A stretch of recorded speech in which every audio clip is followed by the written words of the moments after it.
So today in this lecture we will discuss about the basic concept which is part of our unit 1. And the basic concepts we will discuss the various aspects of taxation, various terminologies which are used in business taxation like previous year, assessment year, etc. Before proceeding to the concepts, let's first discuss what is meant by tax.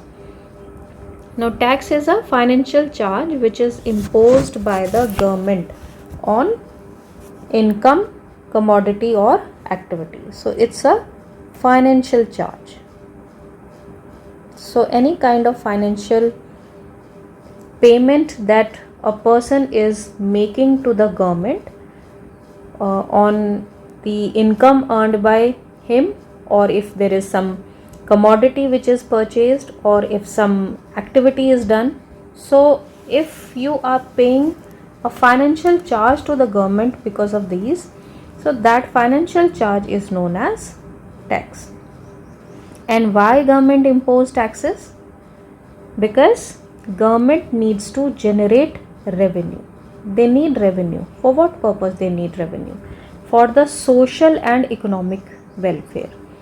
They want to achieve the social and economic welfare objectives. So for that purpose they need money. So they need to generate revenue. And how they can generate the revenue? By imposing the taxes. So taxes are of two types. One is known as direct tax and the other one is known as indirect tax. So if a person is paying taxes directly on the income earned, जो भी income उसने generate की है previous year में, उस income पे tax अगर वो डायरेक्टली पे कर रहा है to the government, government here means to the taxation authorities, okay, as per the income tax act. So if you are paying directly to the taxation authorities, then that tax is called direct tax. If the tax is paid by the person other than the one who utilizes the product or services, such taxes are known as indirect taxes. For example, GST or customs duty. So for example, I go and buy a product, and though in that product the price of the product tax is included, but still I am not depositing that tax directly in the account of the, so what is done is that tax is paid by the person who is selling that product. So there is an indirect method of paying your taxes. That's why called as indirect tax. Whereas in direct taxes, the tax is deposited directly in the account of the taxation authorities. So the tax is of two types: income tax and corporate tax. Income tax is a tax which is paid on the income of non-corporate assessees, whereas corporate tax is tax on the income of companies. So income tax is levied on the total income of the previous year of every person. Now we come to the basic concepts. The first definition that we need to understand is that of person. What is meant by person? Person includes these: individual, HUF, company, firm. Firm means partnership firm, can be a limited liability firm, association of persons, body of individuals, local authority, or artificial judicial persons. And who is an individual? Individual is a natural human being, okay, either male or female, a person with sound or unsound mind, or he or she can be minor as well. So all these, the only thing is that the person should be a natural human being. So such natural human beings comes under the category of individual. Whereas HUF HUF consists of all persons who have lineally descended from a common ancestor, and it includes their wives as well as unmarried daughters. तो common ancestry होनी चाहिए, common ancestry में भी direct line होनी चाहिए. Then comes company.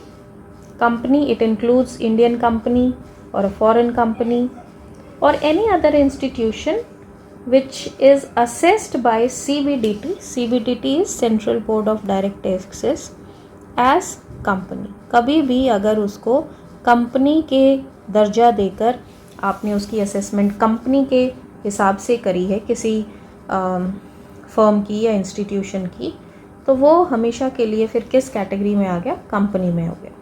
Company की वैसे तो डेफिनेशन है, लाइक इंडियन कंपनी कैसे डिफाइंड है?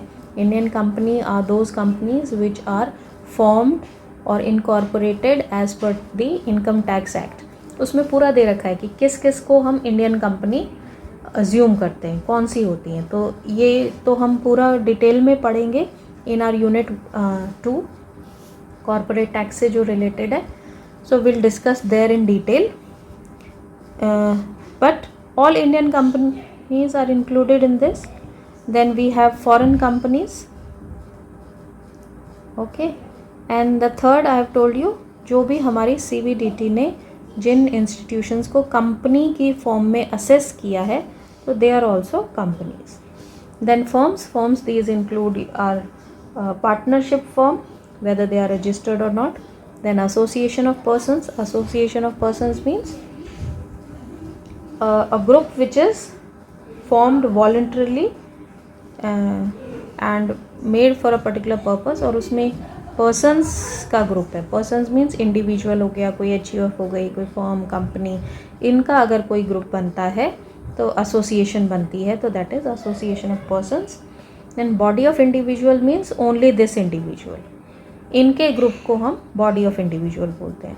local authorities include like municipal corporations, district board, body of port commissioners, etc. artificial judicial persons में क्या आएगा? like charitable institutions, या कोई ट्रस्ट है जो कि किसी रिलीजियस पर्पस के लिए बना है, तो इन सबको हम क्या बोलते हैं? They are artificial judicial person. तो आर्टिफिशियल है यानी नेचुरल नहीं है, हम लोगों की तरह नेचुरल ह्यूमन बीइंग नहीं है. They are artificially created, but which are in the eyes of judiciary they are also considered as persons. तो उनकी जो इनकम है they will also be taxed. उस पर कितनी एग्जाम्पशन है, क्या है, वो डिटेल हम later on we will study. But these all are included or they are called persons. The next term is assessee. Assessee means जिसकी की इनकम, जिसको टैक्स देना है. हाँ, it is that person by whom any tax or any other sum of money, for example interest or some penalty has to be paid. So any individual or any person by whom any tax or any sum of money is payable under Income Tax Act, then that person is called assessee. Now assessee can be deemed assessee. Deemed assessee कौन होता है? It is that person or individual who might be assigned a responsibility of paying taxes by the legal authorities. For example, the eldest son or any legal heir of a deceased individual. Deceased individual means who has expired without writing his will. So that is treated as deemed assessee. यानी उसको अपने आप से तो उसकी कोई income नहीं थी और उसको किसी भी तरह का टैक्स नहीं पे करना था, क्योंकि टैक्स तो इनकम होगी तभी पे करेगा. तो उसकी इनकम नहीं है और उस इनकम पे उसको कोई टैक्स पे नहीं करना.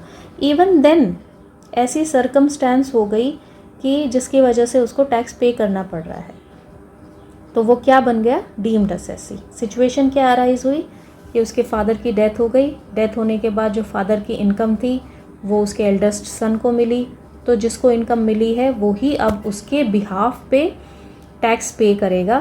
तो instead of the father's name उस पर्सन का नाम यूज़ किया जाएगा और वो असेसी जो है that assessee is deemed assessee. Then other is assessee in default. Assessee in default को हम कैसे डिफाइन करते हैं? Any person who has not deducted or he has failed to pay whole or any part of the tax which was required under the income tax act. So that means कि उसको उसकी tax liability नहीं थी but उसकी duty थी to deduct the tax deduct करके deposit कराने की ड्यूटी थी. तो he failed in doing his duty, failed to deduct और पे, यानी डिडक्ट तो कर लिया लेकिन फिर पे नहीं किया. तो ऐसे में क्या है, वो पर्टिकुलर पर्सन जो है फॉल्ट पे है और अब उस फॉल्ट के कारण that person will have to pay the tax. So that is now this person becomes the assessee in default. Next is assessment year. Assessment year क्या होता है? It is a period of 12 months which begins on 1st April of one year and it ends on 31st March of the next year. And this is the period in which income of the previous year of an assessee is taxed at the rates which is prescribed by the relevant Finance Act. जो भी उस particular year पे finance act applicable है, उस finance act के according जो rates given हैं उनके बेसिस पे प्रीवियस ईयर की इनकम पे टैक्स को असेस किया जाता है. इनकम को असेस करके टैक्स लगाया जाता है. तो जिस ईयर में ये काम करते हैं उस ईयर को हम बोलते हैं असेसमेंट ईयर. ओके. और प्रीवियस ईयर वो ईयर है जिसमें कि इनकम अर्न की जाती है. So income is earned in previous year and the tax on the income earned in previous year is assessed in the assessment year. दोनों होते फाइनेंशियल ईयर ही हैं. फाइनेंशियल ईयर क्या है? 1st April से शुरू होके 1st April से start होके किसी भी पर्टिकुलर ईयर, लेट सपोज 2019 की हम बात करते हैं, और ये ख़त्म होता है 31st March 2020. तो ये एक फाइनेंशियल ईयर है. तो फाइनेंशियल ईयर जो है प्रीवियस ईयर बन जाता है जब उसकी पर्टिकुलर इनकम को हम इस ईयर में होने वाली इनकम को हम असेस करते हैं. इससे नेक्स्ट ईयर कौन सा होगा? 1st April 2020 to 31st March 2021. तो अब ये जो 2021 का जो ईयर है फाइनेंशियल ईयर, ये हमारा असेसमेंट ईयर हो गया. कि इसमें इससे पहले वाला जो ईयर है इसमें जितनी भी इनकम अर्न की गई है वो उस पे जो टैक्स है वो किस टैक्स रेट से क्या है वो सारा कैलकुलेट करके हमको रिटर्न फाइल करनी है या अपना टैक्स पे करना है 2021 में, 2020/2021. तो जनरल रूल तो यही है that income earn during a previous year is taxable in the assessment year. लेकिन कुछ केसेस में प्रीवियस ईयर में ही इनकम को असेस किया जाता है, यानी previous year becomes the assessment year. वो कौन सी एक्सेप्शंस हैं? जैसे for example income of the non resident shipping companies. तो कोई नॉन रेजिडेंट शिपिंग कंपनी है और वो इंडिया में आई है तो बिजनेस करके वो चली जाएगी, नेक्स्ट ईयर नहीं कहाँ ढूंढेंगे उसको. तो उसकी जो भी इनकम है प्रीवियस ईयर की उसी ईयर में ही उससे टैक्स भी ले लिया जाता है. Then income of persons leaving India with no intentions of returning back to India.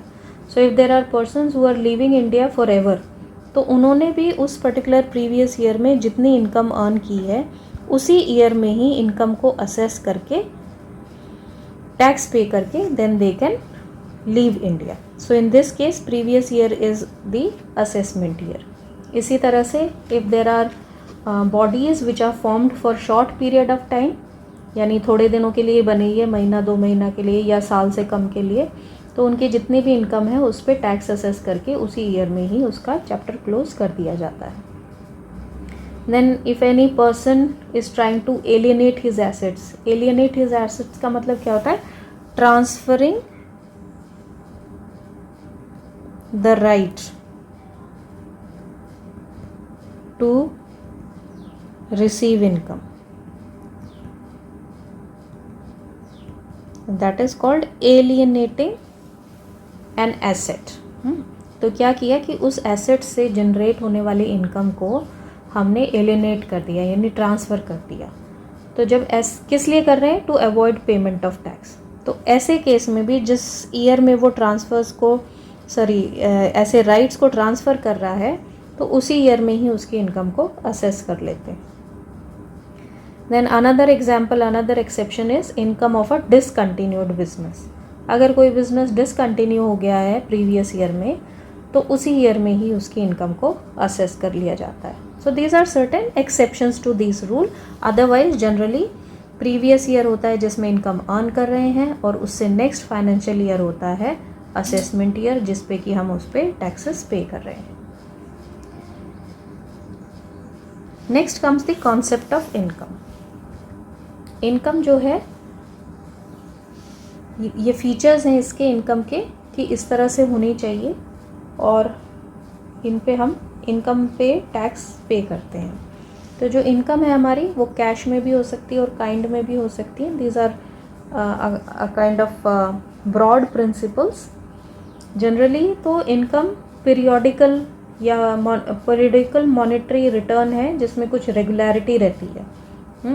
However, certain income which does not arise regularly are also treated as an income for taxation purposes. For example, lotteries हैं, crossword puzzles हैं, या winnings हैं हमारी, किसी game से हमने कुछ पैसे जीते हैं, कर्नबरे का करोड़पति से हमने पैसे जीत लिए, तो वो भी इनकम का पार्ट है. तो कुछ प्रिंसिपल्स हैं जो कि डिफ़ाइन करते हैं कि हाउ जो फीचर्स हैं इनकम के, कि ऐसी इनकम को टैक्स किया जा सकता है. So income can be received in cash as well as in kind. So when the income is received in kind, its valuation is done as per the income tax rule. Kind में कैसे? For example, company is giving you a car, और they are providing you some accommodation या telephone facility. तो ये सब क्या है कि आपको कैश में सैलरी देने के बजाय they are providing you certain extra benefits.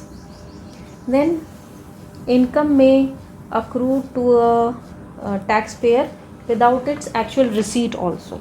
Means it's not necessary कि इनकम आपको रिसीव ही हो तो टैक्स लगेगा. अक्रूअल बेसिस पे भी टैक्स पे किया जा सकता है. Means you have earned the income but you have not received it, even then you will have to pay tax on such income. Then legal or illegal source. From taxation point of view, no distinction is made between income accrued from a legal source or illegal source. So whether you have earned an illegal income, उस पे आपको सज़ा होगी या जो भी है वो कोर्ट केस चलेगा, that's another issue, but you will have to pay taxes, that is for sure. Then temporary और permanent income. Temporary incomes are also taxable. ऐसा नहीं है कि आपका रेगुलर ही सोर्स होगा, कोई परमानेंटली आपको कोई इनकम मिल रही है तो उन्हीं पे ही टैक्स पे करना है. अगर टेम्परेरी इनकम भी है, जैसे विनिंग्स क्या है, लॉटरी से जो विनिंग हो रही है, ये टेम्परेरी इनकम है, but even then the tax has to be paid. Similarly lump sum में मिले या इंस्टॉलमेंट्स में मिले, the tax has to be paid. Then gifts. Gifts of personal nature, they do not constitute income.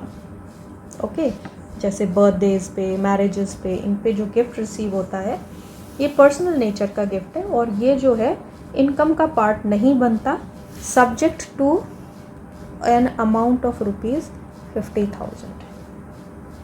तो यानी अगर personal nature का भी है गिफ्ट, लेकिन वो 50,000 से ज़्यादा की कॉस्ट है उसकी, तो फिर वो इनकम का पार्ट बन जाएगा और उस पर टैक्स आपको पे करना पड़ेगा. The another important aspect is of income is capital और revenue receipt.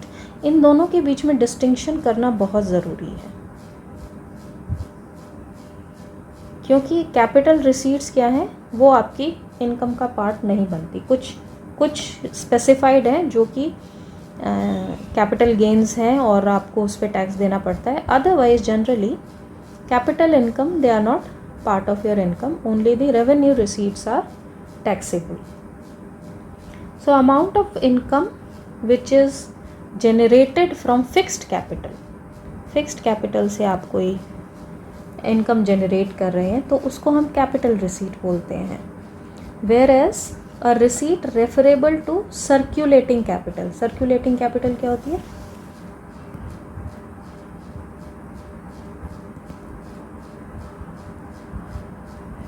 Circulating capital is which is turned over, जिसको कि हम टर्न ओवर कर सकते हैं. Turned over in the business and it ultimately results in either profit or loss. For example, sale of goods. जो goods आपने बनाए हैं, raw material जो है, they have turned them into finished goods and after selling you receive your money, और वो money जो है आपको profit हो रहा है या loss है वो determine करने में help करता है. तो ऐसा जो आपको income हो रहा है, so this income is your revenue receipt. ये आपकी रेवेन्यू रिसीट है और इस रेवेन्यू रिसीट पे अगर आपको प्रॉफिट है तो you will be taxed. Tax आपको पे करना पड़ेगा. सो फिक्स्ड कैपिटल जो है, fixed capital is that which is not involved directly in the process of business. ये इन दोनों का डिस्टिंक्टिव फीचर है कि जो फिक्स्ड कैपिटल है, ये तो फिक्स्ड कैपिटल रिसीट जो है कहाँ से रिसीव होती है? फिक्स्ड कैपिटल से. ठीक है, income refer to from fixed capital.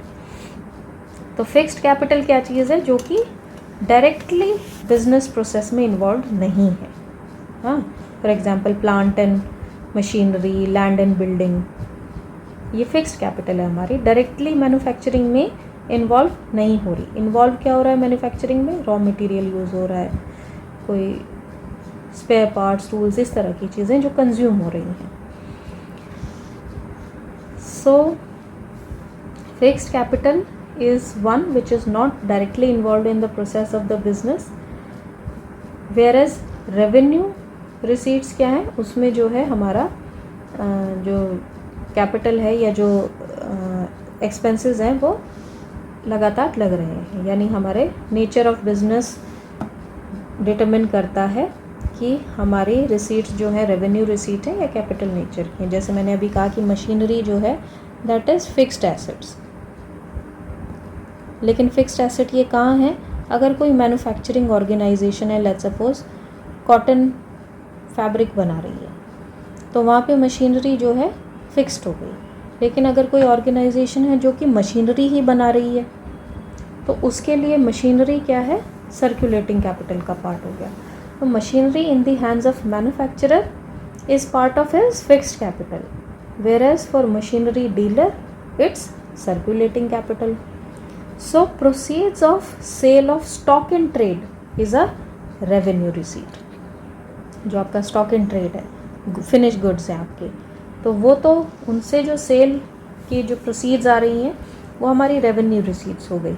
Whereas the sale proceeds of building, machinery, plant will be capital receipts. So revenue receipts are chargeable to tax, whereas capital receipts is not subject to income tax unless otherwise expressly provided. तो जब तक आपको expressly बताएंगे नहीं कि ये particular capital receipts जो हैं इन पे आपको टैक्स देना है, तो बाकी सारी कैपिटल रिसीट्स जो हैं they are not chargeable to income tax. Then what is income? So income में जो है ये जो डेफिनेशन है इसकी, इट इंक्लूड्स अ लिस्ट. ये लिस्ट है, this is inclusive list. Inclusive means इसमें और भी चीज़ें आ सकती हैं, एग्जॉस्टिव नहीं है. एग्जॉस्टिव होती है जिसमें कि जो लिखा हुआ है बस वही इंक्लूड होगा. तो this list is not exhaustive but inclusive, means it includes all these things that I have mentioned. ये सब इनकम का पार्ट है. Profits, gains, dividend, voluntary contributions, perquisites, allowances, DA, capital gain, insurance profit, winning from lotteries, PF, gift exceeding only ₹50,000. Okay, उससे कम है तो वो income का part नहीं होगा. Consideration received in for issue of shares, assistance received in the form of subsidy और grant of cash incentive. तो ये सारी जो है हमारी इनकम का पार्ट बनती है।